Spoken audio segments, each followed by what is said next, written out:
Hello everyone, I welcome you all to this incredible platform of learn with मीजू। कैसे हैं आप सब अच्छे होंगे और अच्छे से अपने एग्ज़ाम की तैयारी कर रहे होंगे।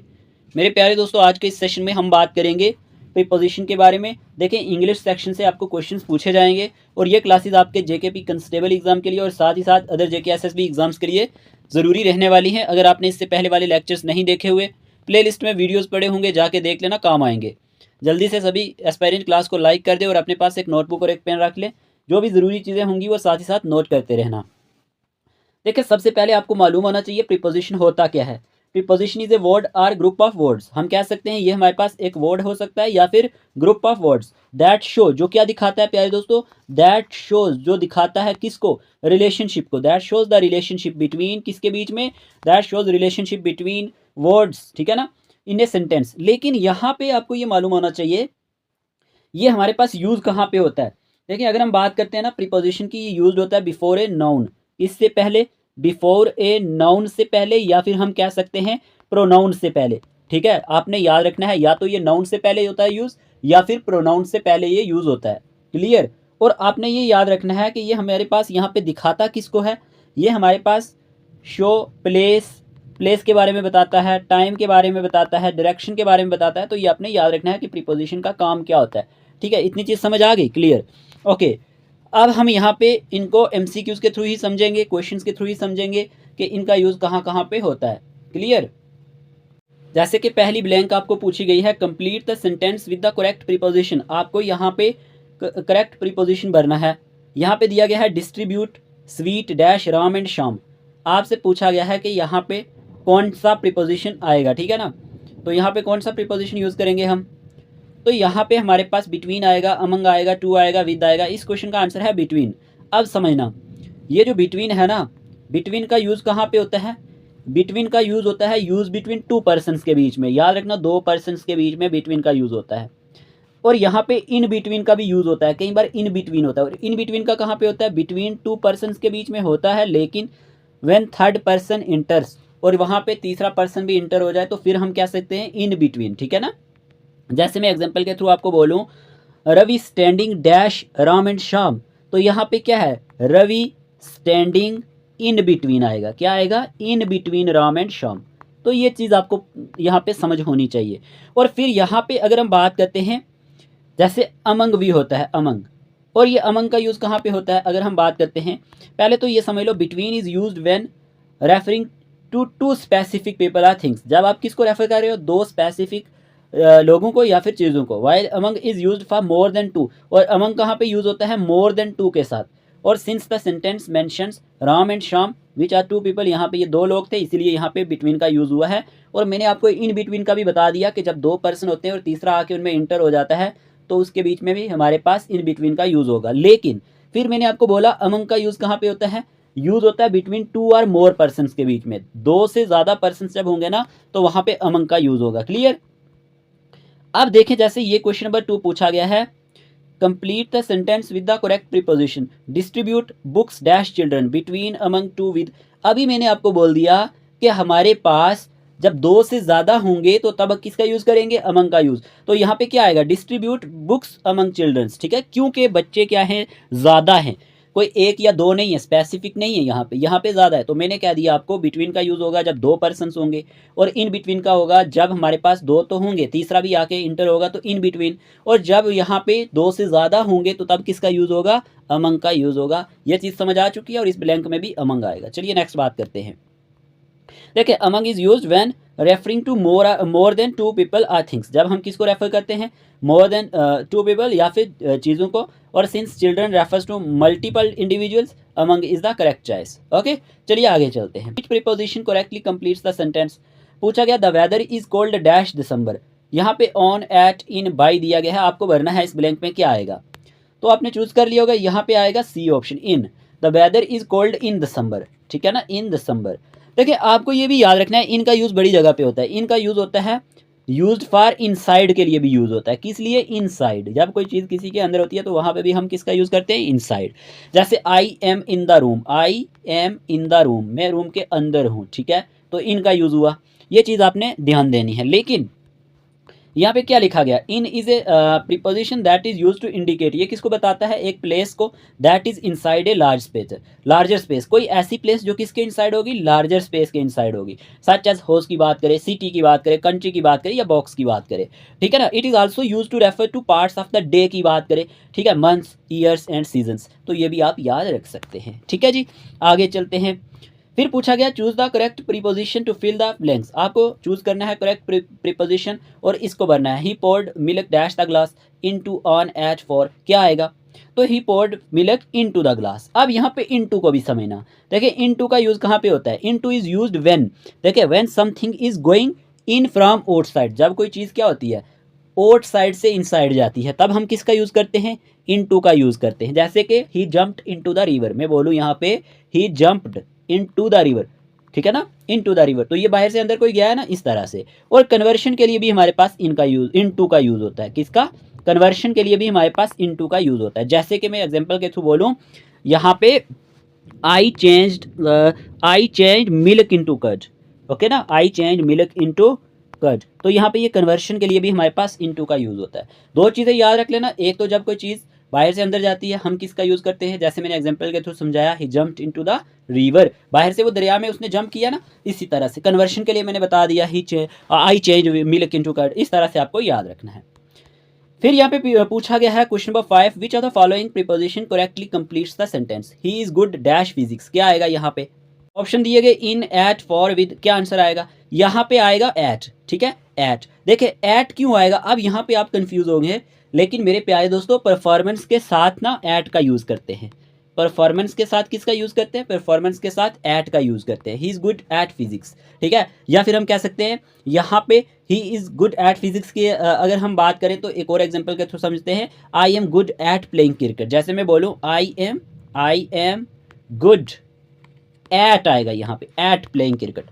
अब आपको ये चीज़ समझ लेनी है कि परफॉर्मेंस के साथ किसका यूज़ होता है, एट का यूज़ होता है, यानी कि ओनली परफॉर्मेंस के साथ यूज़ होगा, और भी बहुत सारी चीज़ों के साथ होता है, जैसे कि यहाँ पे लिखा गया है, नोट करो, टाइम के साथ होता है, जैसे यूज फॉर स्पेसिफिक टाइम्स के लिए, specific time like eight 1 o'clock, इस तरह से, आर मील टाइम, जो मील टाइम होता है ना, एग्जांपल एट लंच टाइम, इस तरह याद रखना है, ये कीवर्ड्स आपने याद रखने हैं कि हमारे पास स्पेसिफिक टाइम के लिए भी एट का यूज़ होता है, मील टाइम्स के लिए भी एट का यूज़ होता है, जैसे कि यहाँ पे एट लंच टाइम हो गया। लोकेशन की बात करें, refer to the specific places जब होती है, एट वर्क की बात करें, एट द हॉस्पिटल, तो ये भी याद रखना है कि लोकेशन के केस में यहाँ पे भी एट का यूज़ होगा स्पेसिफिक प्लेसेस के लिए, जैसे मैंने कहा at work, at the hospital, ठीक है। फिर ग्रुप एक्टिविटीज़ की बात करें, refer to activities with people, जैसे एट द पार्टी, इस तरह से एट का यूज़ होगा। एडजेक्टिव्स के साथ भी होता है, यूज्ड विद एडजेक्टिव्स, जैसे कि मैंने आपको परफॉर्मेंस की बात बताई, एग्जांपल गुड एट स्पोर्ट्स, ठीक है।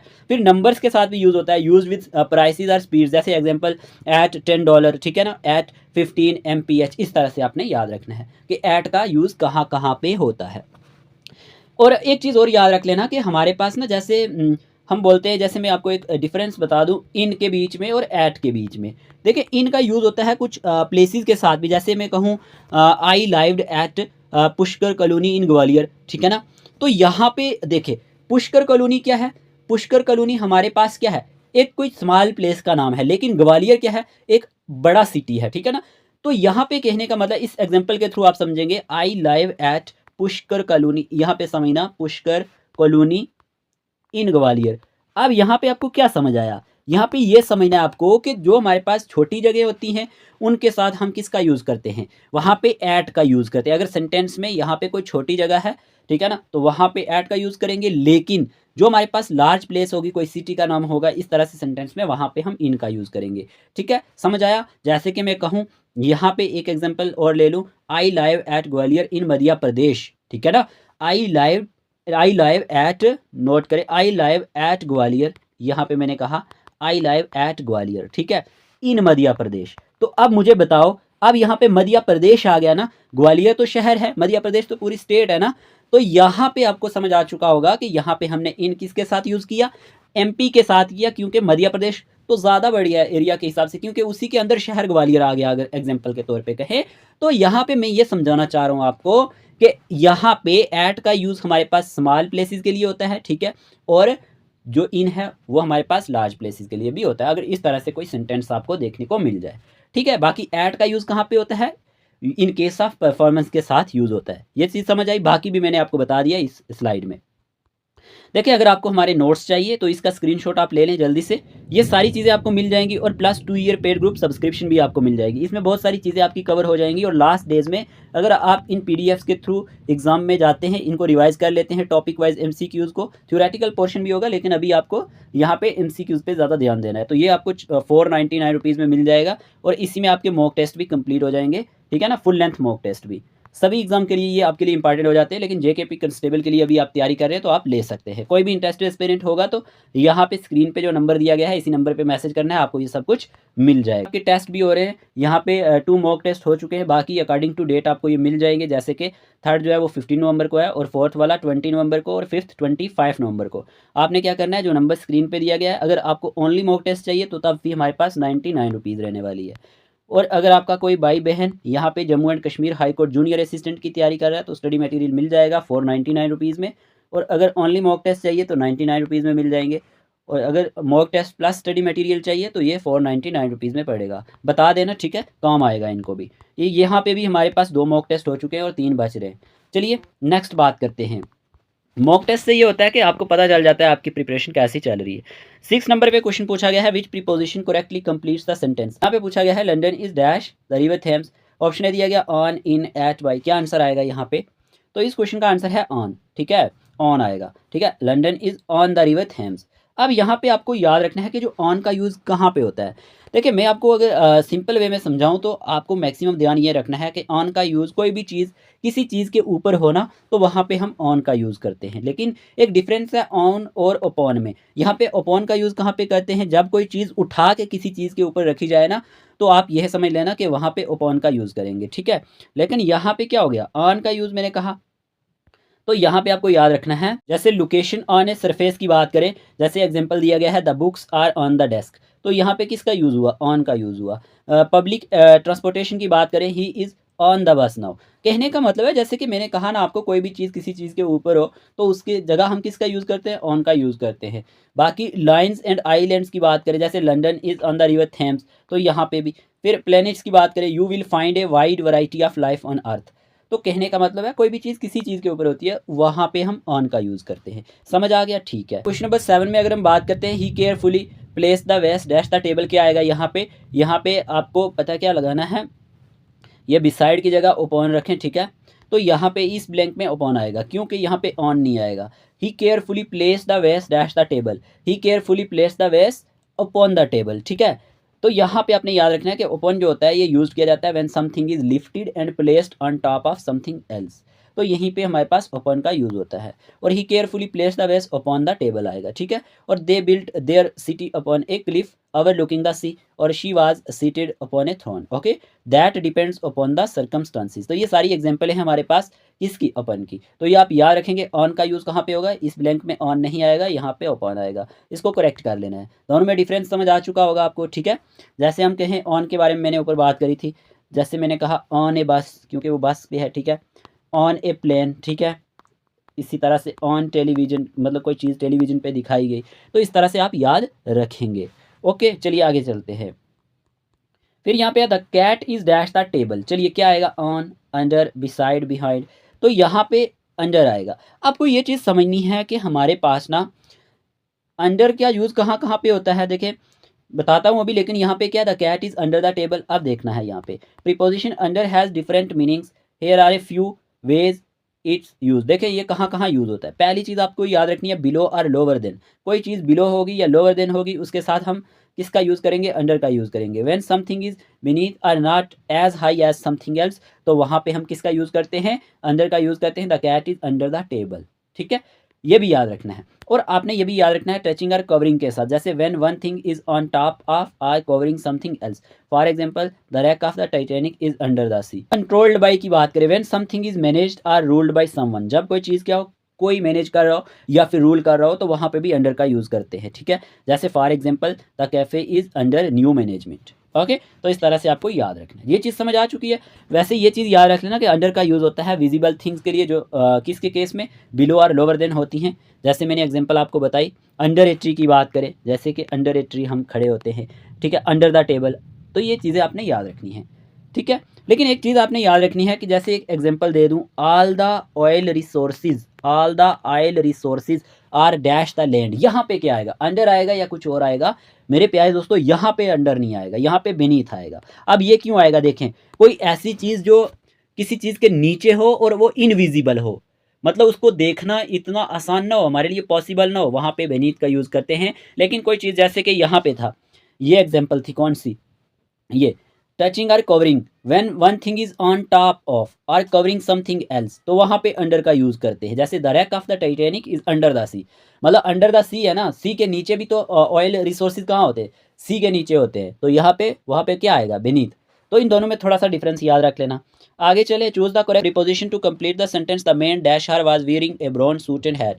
क्या आएगा? At, beside, on, with. तो यहाँ पे बिसाइड आएगा। अब एक चीज़ याद रखना, बिसाइड का मीनिंग क्या होता है ये आपको जानना ज़रूरी है।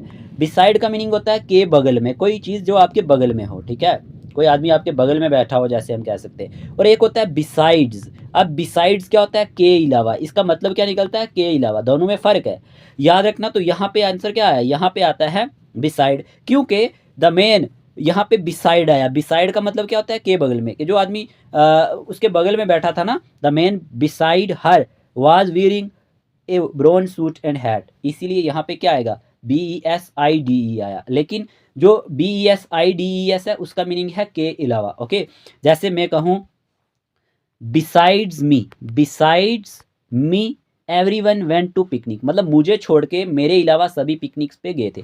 तो एस वाला जो बिसाइड्स है ना, यहाँ पे इसका मीन होता है के अलावा, और बिसाइड जो एस के बिना होता है उसका मीनिंग होता है के बगल में। दोनों में समझना ये डिफरेंस है। She wants to learn other languages dash English and French, क्या आएगा? तो यहाँ पे आएगा, चार ऑप्शन दिए गए हैं। She wants to learn other languages, यहाँ पे आएगा बिसाइड्स, ठीक है ना, मतलब वो दूसरी जो लैंग्वेजेस है उनको तो सीखना चाहता है, लेकिन साथ ही साथ इंग्लिश एंड फ्रेंच के अलावा, ठीक है ना, besides English and French. She wants to learn other languages, वो दूसरी ज़बानें भी मतलब सीखना चाहता है, किसके अलावा? इंग्लिश एंड फ्रेंच के अलावा। तो बिसाइड्स आएगा। इस तरह से आपको याद रखना है, आप एग्जाम में जाके क्वेश्चन गलत कर देते हैं।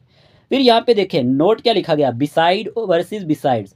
बिसाइड प्रीपोजिशन की बात करें, next to or compare to, जैसे कि मैंने आपको कहा था के बगल में, कोई आपके नेक्स्ट टू होगा या कंपेयर टू, ठीक है। फिर she set beside him during dinner, यहाँ पे क्या आया? एस से, जो एस के बिना बिसाइड है। और यहाँ पे फिर है बिसाइड्स। एज अ प्रीपोजिशन की बात करें, इसका मीन्स होता है एक्सेप्ट, ठीक है ना, के सिवा, इन एडिशन टू भी कह सकते हैं। There is no one here besides me, आप समझ आ चुका है ना? हाँ, इसी तरह से मैं आपको समझाना चाहता था। आगे चलते हैं। एडवर्ब के तौर पर इंट्रोड्यूस अगर हम करें एडिशनल इन्फॉर्मेशन, तो they serve pasta and many other foods besides. अब आपको ये चीज़ समझ आ चुकी होगी कि बिसाइड्स का मीन क्या होता है और बिसाइड का मीन क्या होता है। चलिए ठीक है। फिर है which preposition correctly completes the sentence, it has been raining dash morning, क्या आएगा बताएं ज़रा? For, since, by, during. इस क्वेश्चन का आंसर है since. It has been raining since morning. देखे, सिंस और फॉर दोनों याद रख लेना, इनका यूज़ कहाँ कहाँ होता है? सिंस का यूज़ होता है पॉइंट ऑफ टाइम के साथ, पॉइंट ऑफ टाइम के साथ, और जो हमारे पास फॉर है ना, फॉर का यूज़ होता है पीरियड ऑफ टाइम के साथ। दोनों में ये फ़र्क है, ठीक है।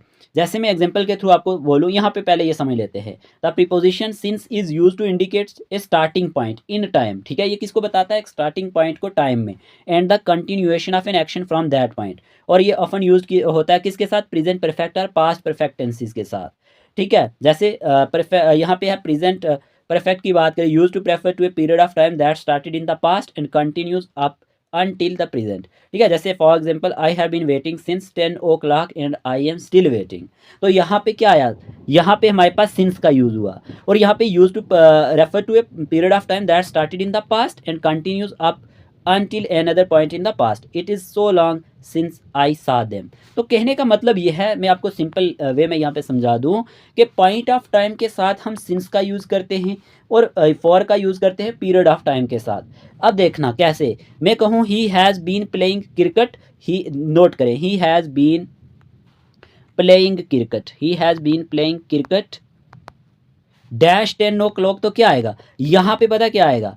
यहाँ पे आएगा he has been playing cricket since 10 o'clock। तो यहाँ पे कहने का मतलब यह है कि पॉइंट ऑफ टाइम की बात हो रही है।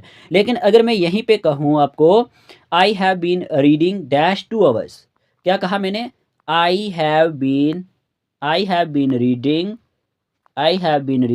डैश 2 hours, तो क्या आएगा? I have been reading for 2 hours. तो यहाँ पे क्या पीरियड ऑफ टाइम की बात हो रही है।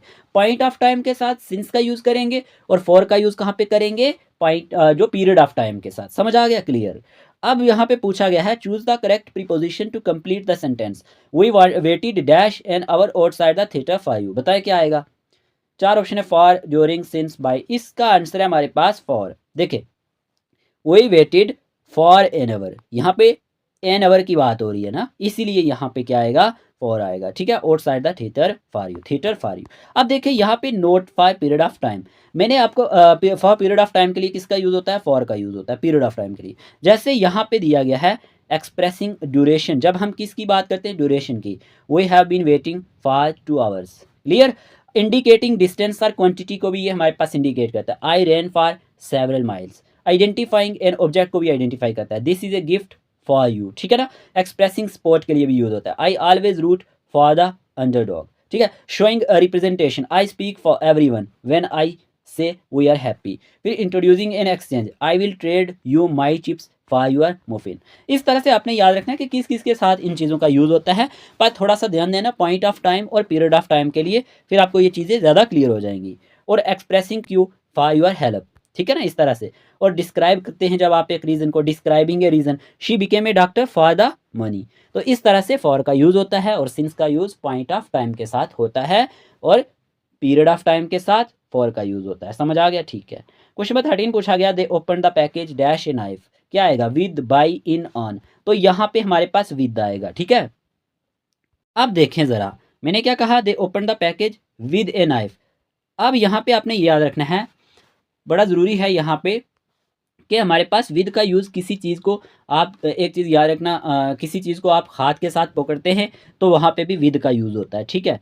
जैसे I am writing a letter with red pen, तो मतलब आपने उसे अपने हाथ में पकड़ा हुआ है ना, तभी आप विद का यूज़ कर रहे हैं, ठीक है। ये पॉइंट याद रखना ना, जब भी आप कोई चीज़ अपने हैंड में पकड़ के काम कर रहे होते हैं तो उसके साथ विद का यूज़ होगा। I am writing a letter with red pen, हम किसी के साथ होते हैं ना तब भी विद का यूज़ करते हैं। जैसे I am always with you, ठीक है ना, I am always with you. तो ये पॉइंट आप याद रखेंगे। और यहाँ पे लिखा गया है कि he died a heavy fever. अच्छा मुझे बताएं, he died dash a heavy fever, क्या आएगा, विद, फ्रॉम, ऑफ, बाई। तो मेरे प्यारे दोस्तों यहाँ पे ऑफ आएगा, ये याद रखना है। ऑफ का यूज़ कहाँ कहाँ होता है, रिलेशन के साथ यूज़ होता है इसका।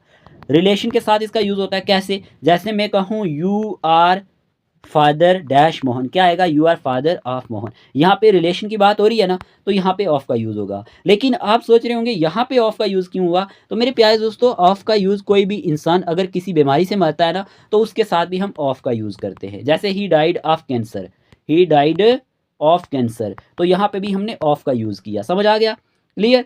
चलिए ठीक है, आगे चलते हैं। फिर पूछा गया the books are dash the desk. बताइए यहाँ पे क्या आएगा, इन, ऑन, अंडर, बिसाइड। तो यहाँ पे हमारे पास ऑन आएगा, क्यों, the books are on the desk, ठीक है, ऑन द डेस्क। अब यहाँ पे समझना प्यारे दोस्तों, यहाँ पे ऑन, अवर और अबव, इन तीनों के बारे में याद रखना कहाँ कहाँ यूज़ होता है। ऑन का यूज़ होता है कोई चीज़ बिल्कुल किसी चीज़ के ऊपर हो तब हम ऑन का यूज़ करते हैं, बिल्कुल सही, एग्जैक्टली। जैसे कि यहाँ पे the books are on the desk. लेकिन अवर का यूज़ कहाँ पे होता है, दूसरे नंबर पे आपने याद रखना है अवर का यूज़ कहाँ पे होता है। देखिए थोड़ा ऊपर हो ना कोई चीज़, उससे थोड़ा ऊपर, वहाँ पे हम किसका यूज़ करते हैं, अवर का यूज़। जैसे कि फैन इज़ मूविंग, यहाँ पे क्या आएगा, fan is moving over my head. समझ आ रही है ना आपको। जैसे मैंने कहा there is a pen on the table, वहाँ पे ऑन का यूज़ हुआ क्योंकि वो टेबल पे एग्जैक्टली रखा गया है, क्योंकि वो बिल्कुल सही तरह से उसके ऊपर है। लेकिन मैंने कहा कि जब थोड़ी सी उससे ऊपर कोई चीज़ हो, जैसे मैंने फैन की example the, fan is moving over my head, मैं ऑन नहीं कह सकता यहाँ पे। और अबव का यूज़ कहाँ पे होगा, देखें जब कोई चीज़ बहुत ऊपर होती है, बहुत ज़्यादा ऊपर हो ना, तब हम अबव का यूज़ करते हैं, ठीक है। देखिए जैसे मैं कहूँ aeroplane is flying above my head, तो यहाँ पे आपको समझ आ चुका होगा इन तीनों के बीच में डिफरेंस क्या है। मैंने कहा जब कोई चीज़ किसी चीज़ के ऊपर हो एग्जैक्टली तो ऑन का यूज़ करते हैं, थोड़ी सी और ऊपर हो तो वहाँ पे अवर का यूज़ करते हैं, लेकिन बहुत ही ज़्यादा ऊपर हो, जैसे मैंने एरोप्लेन की example the, aeroplane is flying above my head, तो वहाँ पे अबव का यूज़ होगा। तो इन चीज़ों में आपने कन्फ्यूज़ नहीं होना है, क्लियर। चलिए ठीक है, एक चीज़ और होती है, मैंने बाई के बारे में नहीं बताया, ये भी पूछा जाता है, बाई भी प्रीपोजिशन है ना, तो मैं यहाँ पे एग्जांपल के थ्रू समझाता हूँ। आई केम हेयर बाई बस, मैं यहाँ पे किससे आया, बाई बस से आया। अब मुझे ये बताओ यहाँ पे बाई का यूज़ हुआ ना, जैसे मैंने एग्जांपल क्या दी, आई केम हेयर बाई डैश, तो क्या आया, बाई बस। तो कहने का मतलब है बाई का यूज़ आने जाने के लिए किया जाता है, ठीक है, यहाँ पे एक तो याद रखना है कि बाई का यूज आने और जाने के लिए किया जाता है, जैसे मैंने कहा आई केम हेयर बाई बस। और याद रखना फार फ्यूचर पॉसिबिलिटी के लिए भी यूज होता है। ठीक है, जैसे he will get job by 2026। तो कहने का मतलब है कि बाई का यूज फ्यूचर पॉसिबिलिटी के साथ भी होता है। यहाँ पे समझ आ गया आपको? ठीक है, ऑन अबव अवर की समझ आई? ठीक। चलिए अब पूछा गया है choose the correct preposition to complete the sentence. We were flying dash the clouds, on above under between क्या आएगा? तो इस डैश में हमारे पास अबव आएगा। We were flying dash the clouds, above the clouds. समझ आया? क्लियर? ठीक है ना। एक बार मैं आपको रिवाइज करवा देता हूँ। अब जो भी चीज़ें मैंने यहाँ पे आपको पढ़ाई है ना, एक बार रिवाइज करवा देता हूँ। मैंने कहा था बिटवीन होता है, फिर इन बिटवीन होता है, और फिर हमारे पास अमंग होता है। बिटवीन का यूज़ होता है बिटवीन टू पर्सन के बीच में, दो पर्सन्स के बीच में। और इन बिटवीन का यूज़ होता है बिटवीन टू पर्सन्स और थर्ड पर्सन उनमें इंटर हो जाए आके उनके बीच में, तो वहाँ पे इन बिटवीन का। अमंग का यूज़ कहाँ पे होता है? बिटवीन टू और मोर पर्सन के लिए। ठीक है, उसी के साथ हमारे पास इन का यूज़ बताया, इन टू का बताया, इन का यूज़ बताया कोई चीज़ किसी चीज़ के इनसाइड हो। बाकी भी बहुत सारी चीज़ें बताई हैं, लेकिन ये चीज़ याद रखनी है। और जैसे मैंने कहा I am in the room, लेकिन मैंने कहा इनटू का यूज कहाँ पे करते हैं? इनटू का यूज करते हैं, into is used when something is going in from outside, जैसे ही जंप्ड इनटू द रिवर। और फिर कन्वर्शन के लिए भी मैंने आपको बताया था, जैसे I change milk into curd. तो आपको ये चीज़ समझ आ चुकी होगी कि इन और इनटू का यूज़ कहाँ पे होता है।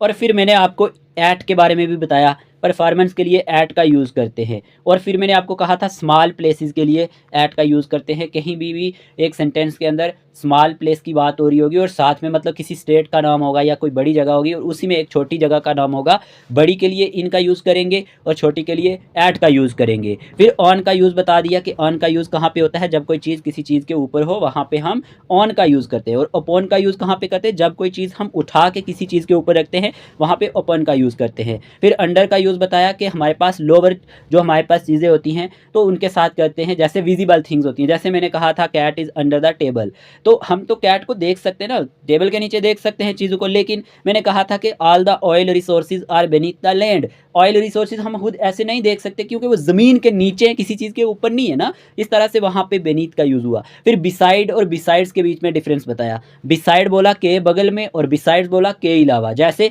आई was sitting beside him in a, मैं बोलूँ इन ए टेम्पो, या फिर हम कह सकते हैं बिसाइड्स मी। अब एस वाले की बात करें तो मैंने कहा के अलावा besides me everyone went to picnic. ठीक है, फिर सिंस और फॉर के बारे में बताया। सिंस का यूज़ होता है पॉइंट ऑफ टाइम के साथ और फॉर का यूज़ होता है पीरियड ऑफ टाइम के साथ। समझ आ गया? फिर मैंने आपको बोला था बाई का यूज़ कहाँ पे होता है और विद का कहाँ पे होता है। बाई का यूज़ कहीं आने जाने के लिए होता है और फ्यूचर पॉसिबिलिटी के लिए होता है। और फिर मैंने आपको बोला यहाँ पे विद का यूज़ कहाँ पे होता है। विद का यूज़ किसी चीज़ के साथ, आप किसी चीज़ को अपने हाथ में पकड़ रहे हैं ना तो उसके साथ होता है, या फिर आप किसी के साथ होते हैं, जैसे I am always with you, इस तरह से। ऑफ का मतलब मैंने आपको बताया, ऑफ हमारे पास रिलेशनशिप के साथ यूज़ होता है, या कोई इंसान बीमारी से मरता है उसके साथ यूज़ होता है। ठीक है, तो ये चीज़ों पे ध्यान देना है आपने। ओके, और फिर ऑन अवर अबव के बारे में बताया कि ऑन का यूज़ कहाँ पे होता है, अवर का यूज़ कहाँ पे होता है, अबव का यूज़ कहाँ पे होता है। एक चीज़ और याद रखना कि टू का यूज़ कहाँ पे होता है। टू का यूज़ होता है हमारे पास मोशन दिखाने के लिए। ठीक है, याद रखना, जैसे ही गोज़ टू स्कूल, ठीक है ना, he goes to school, motion दिखाने के लिए हमारे पास किसका यूज़ होता है? टू का यूज़ होता है। You went to market, he went to Delhi. ठीक है, और अबव के बारे में मैंने आपको बता दिया। क्लियर? अब यहाँ पे याद रखना है, जैसे अप का यूज़ कहाँ पे होता है? अप का यूज़ ऊपर की ओर होता है, और डाउन का यूज़ जब कोई चीज़ डाउन हो, नीचे की तरफ। जैसे the price of petrol are going up day by day, तो यहाँ पे क्या है? प्राइसेस उसकी चढ़ रही है, मतलब ज़्यादा हो रही है, तो अप आया। और यहीं पे अगर हम कहें he is climbing up the hill stairs, इस तरह से। ठीक है, आपको ये चीज़ें समझ आ चुकी होंगी। आज के इस वीडियो सेशन में इतने रखते हैं, बाकी मैंने आपको PDF वगैरह के लिए बता दिया। होप आपको मेरी समझ आई होगी, जो चीज़ें मैंने आपको बताई हैं कि प्रीपोजिशन को कैसे समझना है, किसके साथ किसका यूज़ होता है ओवरऑल। ओके, मिलते हैं एक नए लेक्चर के साथ, तब तक के लिए टेक केयर ऑफ़ योरसेल्फ।